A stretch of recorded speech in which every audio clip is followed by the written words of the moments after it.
এবার দোটানার মধ্যে পড়ে গেল দেবলীনা। হ্যাঁ বন্ধুরা, ভিডিওতে লাইক দিয়ে দিতে থাকুন। যে মুহূর্তে কিনা দেবলীনা এই ইন্দ্রাণী গাঙ্গুলির ফোনে যখন অবশেষে গাঙ্গুলি পরিবারে আবারও ফিরে আসে, ঠিক সেই মুহূর্তে গাঙ্গুলি পরিবারে আসা মাত্রই যখন কুসুম দেবলীনার কাছে ছুটে গিয়ে বলতে থাকে যে দেবলীনা ম্যাডাম দোহাই আপনার, আপনি প্লিজ এই বিয়ের সিদ্ধান্ত থেকে পিছিয়ে যাবেন না। ঠিক সেই মুহূর্তে দেবলীনা যখন ধাক্কা দিয়ে কুসুমকে মেঝেতে ফেলে দিতে নেয়, ঠিক সেই সময়ই আয়ুষ এসে কুসুমকে বাঁচিয়ে নেয় এবং বলতে থাকে যে দেবলীনা, আমি জানি যে ও তোমার কাছে এখন অপরাধীতে পরিণত হয়েছে, কিন্তু তাই বলে তুমি ওকে মানুষ বলে গণ্য করো না এবং তুমি এরকম করে ওকে ধাক্কা দিয়েছো। আজকে যদি ওর কোনো একটা চোট লেগে যেত তাহলে এর জন্য ক্ষতিপূরণ নিশ্চয়ই তুমি দিতে না, তাই না? ও বাড়ির কাজের মেয়ে হতে পারে, কিন্তু ও একটা মানুষ এবং ওকে মানুষ হিসেবেই তুমি যদি ওকে ট্রিট করো তাহলে আমি সব থেকে বেশি খুশি হব। এবং এই বাড়ির বউ হওয়ার যে কিনা স্বপ্ন বোনের, সেই মানুষটার থেকে আমি অ্যাটলিস্ট এতটুকু তো ডিসেন্সি আমি এক্সপেক্ট করতেই পারি, তাই না দেবলীনা? ঠিক সেই মুহূর্তে যখন দেবলীনা বলতে থাকে যে আয়ুষ তুমি জানো না, ও কালকে আমার জীবনের এত বড় একটা বিশেষ দিনটাকে নষ্ট করে দিয়েছে এবং ও আমার কাছে একটা অপরাধীতে পরিণত হয়ে গেছে এবং এর জন্য আমাকে কোনো মতে ক্ষমা করতে পারছি না। সেখানে কিনা এই মেয়েটা আমার কাছে এসে আমাকে রাজি করাতে যে চেষ্টা করছে যে আমি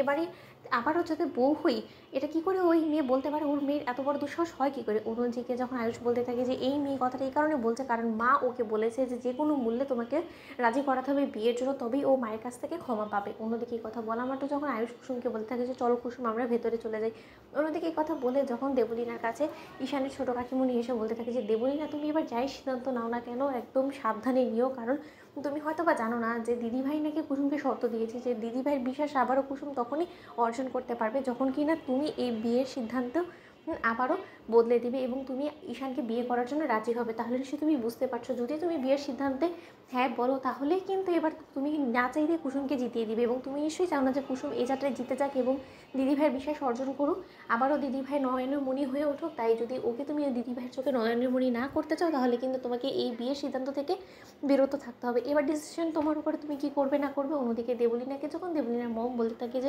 বিবি এবার তুমি কি করবে বলো তো, কী ভাবছো? ঠিক সেই মুহূর্তে দেবলীনা বলতে থাকে যে মম যে করেই হোক না কেন কুসুমকে আমি আবারও ইন্দ্রাণী আন্টির মন জয় তো করতে দেবই না এবং তার জন্য যদি এই বিয়ের সিদ্ধান্ত থেকে আমাকে পিছিয়ে যেতে হয় আমি সেটা অবধি করতে রাজি আছি। ঠিক সেই মুহূর্তে দেবলীনা মম বলতে থাকে যে বেবি তোমার কি মাথা খারাপ হয়ে গেছে? যেখানে কিনা এত দিন ধরে তুমি এই স্বপ্নটা দেখেছি যে তুমি কবে এবারে বউ হবে, সেখানে কিনা স্বপ্নের এতটা দ্বার প্রান্তে পৌঁছো তুমি লক্ষ্মীকে পায়ে ঠেলে দিবে, সেটা কী করে হতে পারে বলো তো দেবলীনা? তুমি শুধুমাত্র এই মেয়েটাকে হিংসে করে তুমি এত বড় একটা সিদ্ধান্ত নিয়ে নেবে? তুমি একবার ভেবে দেখেছো এতে করে তোমার ফিউচারে কতটা প্রভাব পড়বে? অন্যদিকে দেবলীনা বলতে থাকে যে মা তোমার সত্যি কি মনে হয় যে ইন্দ্রাণী আন্টি আদৌ কুসুমকে আরও একবার ভরসা করবে এবং আমাকে অবিশ্বাস করবে? আলটিমেটলি তো ঈশানকে আমারই হতে হবে, কারণ ঈশানের জন্য আমাকে ছাড়া অন্য কাউকে ইন্দ্রাণী আন্টি স্বয়ং নিজে যোগ্য বলে মনে করে না।